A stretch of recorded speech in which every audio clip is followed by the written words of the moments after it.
Welcome to the first video on the central limit theorem, section 8.4.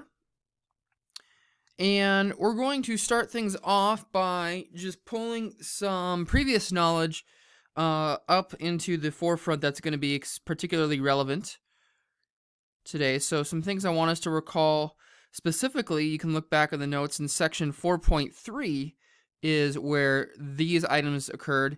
The expected value of x plus y is equal to the expected value of x plus the expected value of y.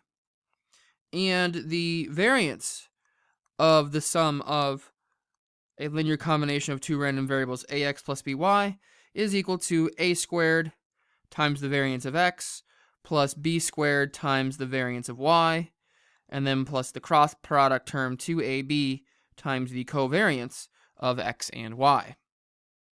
And if x and y are independent random variables, then the covariance of x and y is equal to, I hope you said 0.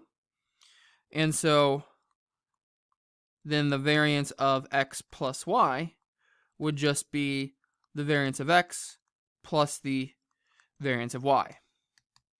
So some results that are potentially useful here in just a moment. But back to what we're doing in regards to sampling distributions. Suppose a random sample of n observations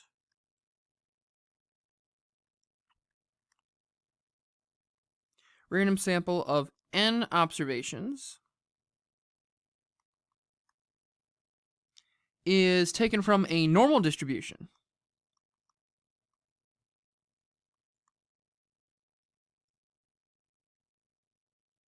It's taken from a normal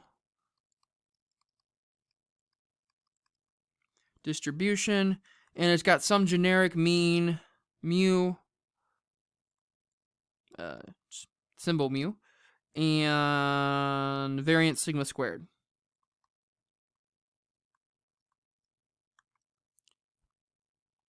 All right, and as discussed before, each observation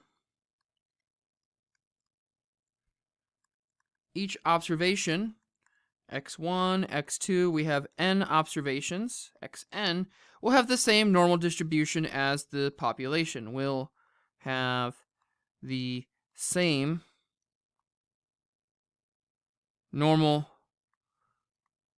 distribution as the population.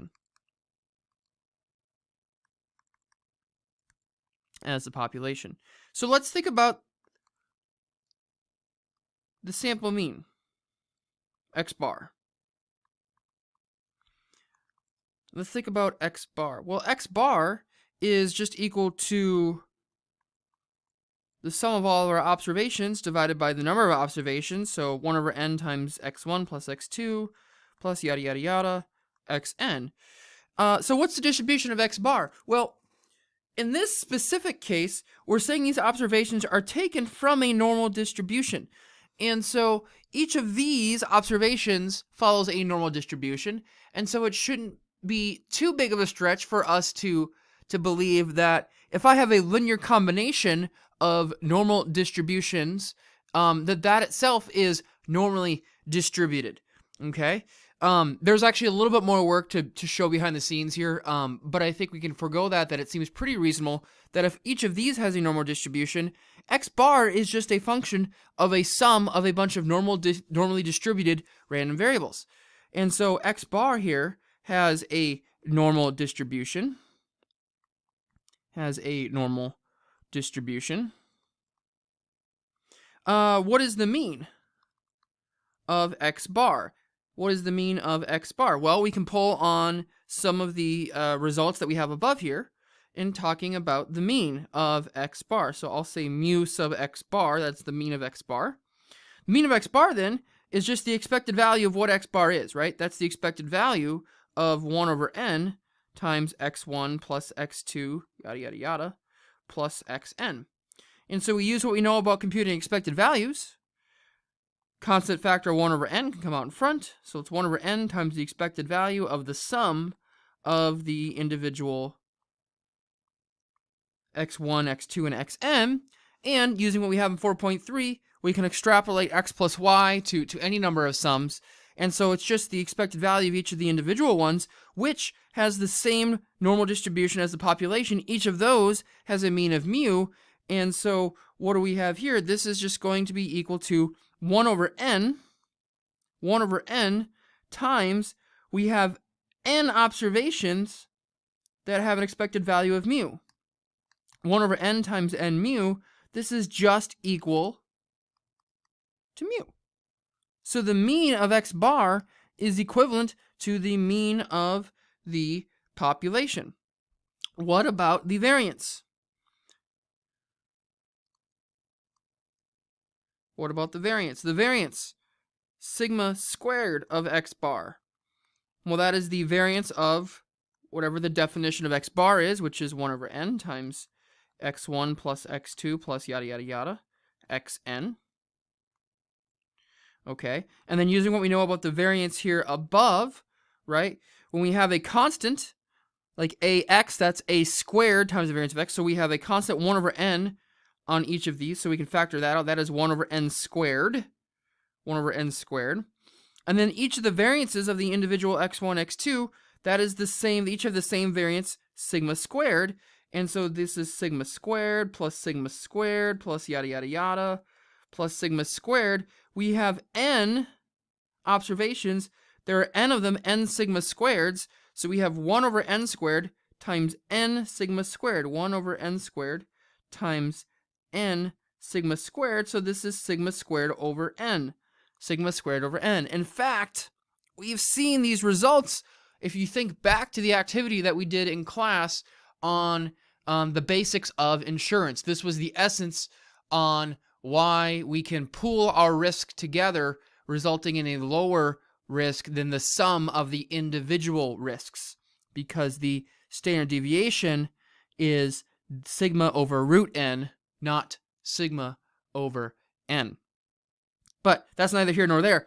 The sample mean, this is talking about x bar here. X bar has a mean of mu and a variance sigma squared over n, and so we get that x bar follows a normal distribution with a mean of mu and sigma squared over n. All right. Again, just because we know that the mean is mu and the variance is sigma squared over n isn't enough to say it's normally distributed. It is important to note that this is coming from a known normal distribution. And if you know that that's a known normal distribution, we could do a little bit more work to actually prove this. But I ask that we just kind of take our word for this, that it seems reasonable that it would have the same type of distribution. But we've shifted some of the parameters. The variance is a little bit different. Let's take a look at an example working with this. A manufacturer makes light bulbs that have a length of life that is approximately normally distributed with a mean of 800 hours and a standard deviation of 40 hours. So let's find the sampling distribution of the average life of a random sample of 16 bulbs. Okay, this is actually a nice example to kind of illustrate where you might actually be taking a sample from something that is a known distribution, right?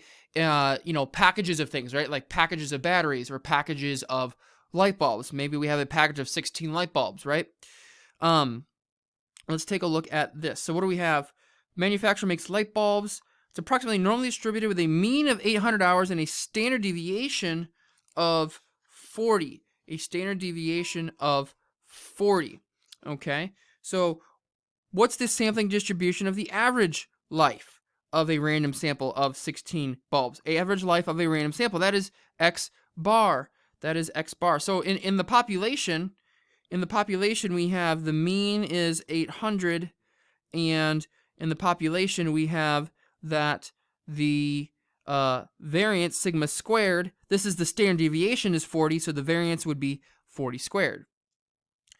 The average life then, x bar, is then approximately normally distributed based on what we have above, with a mean of mu, that is 800, and a variance of sigma squared over n. And in this case, n is 16.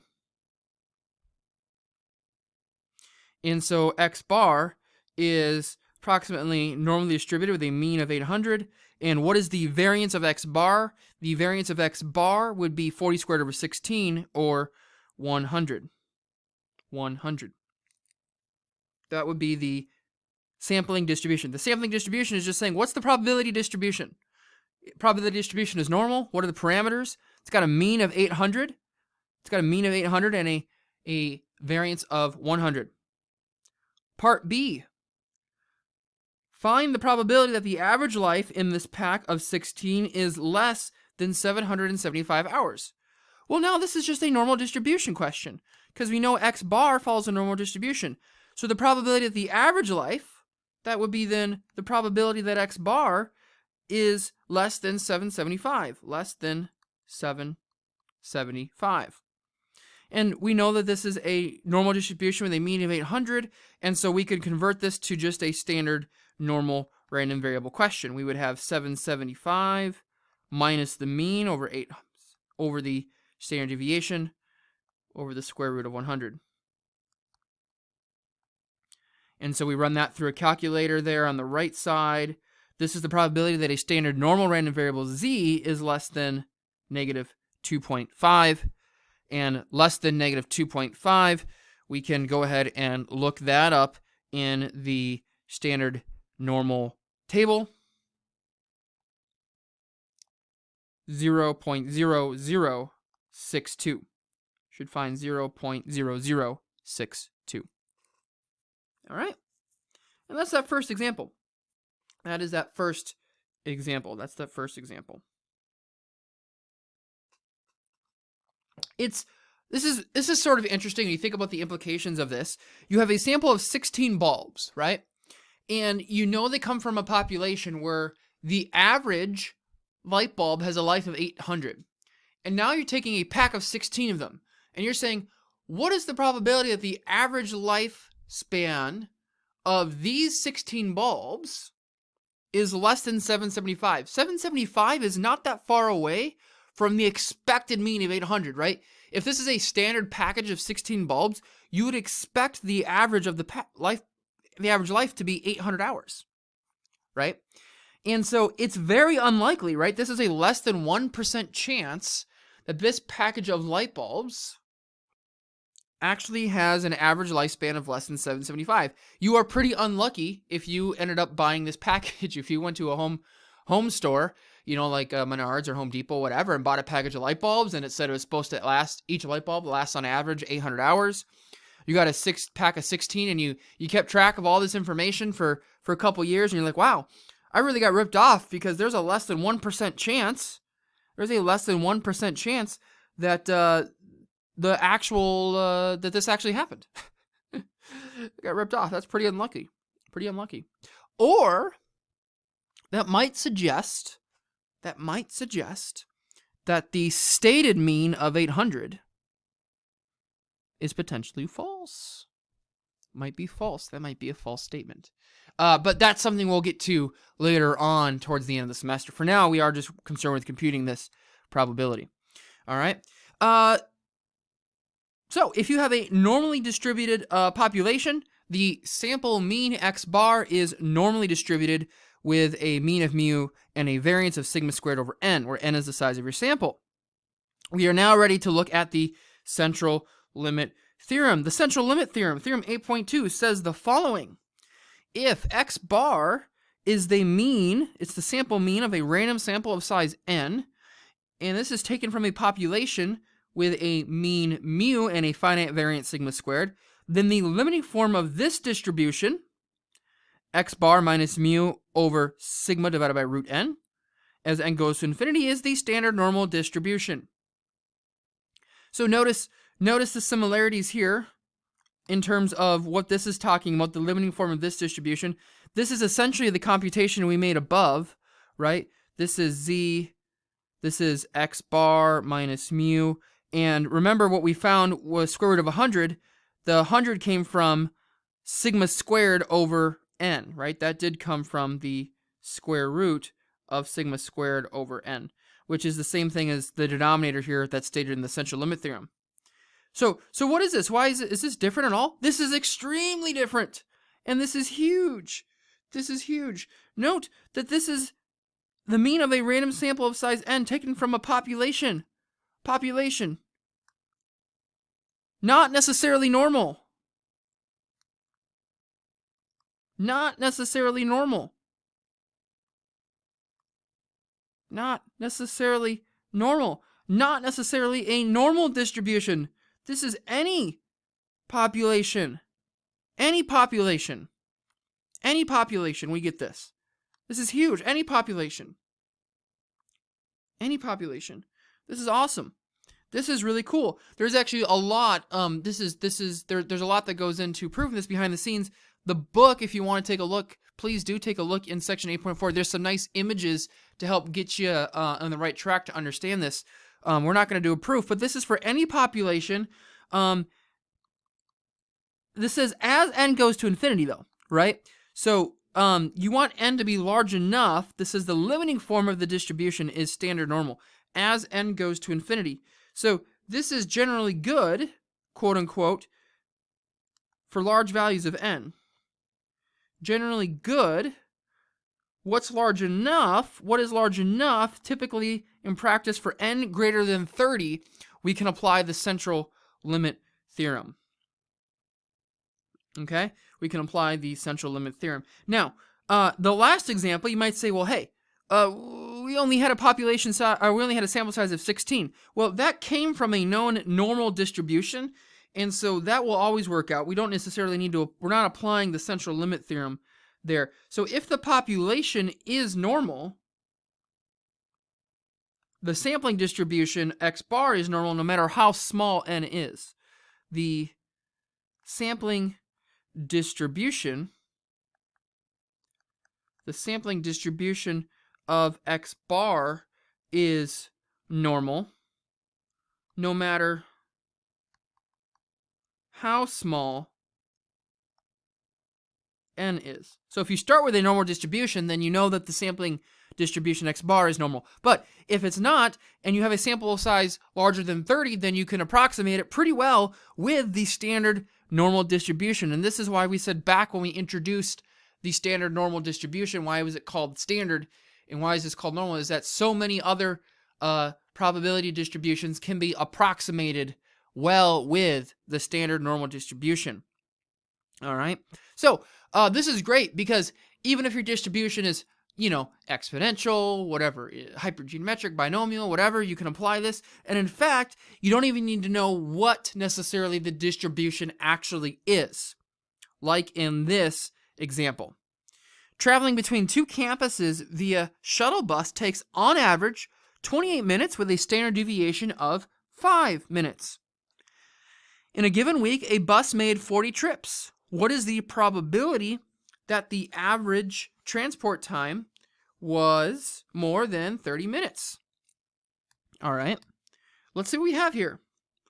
N is equal to 40 in this case.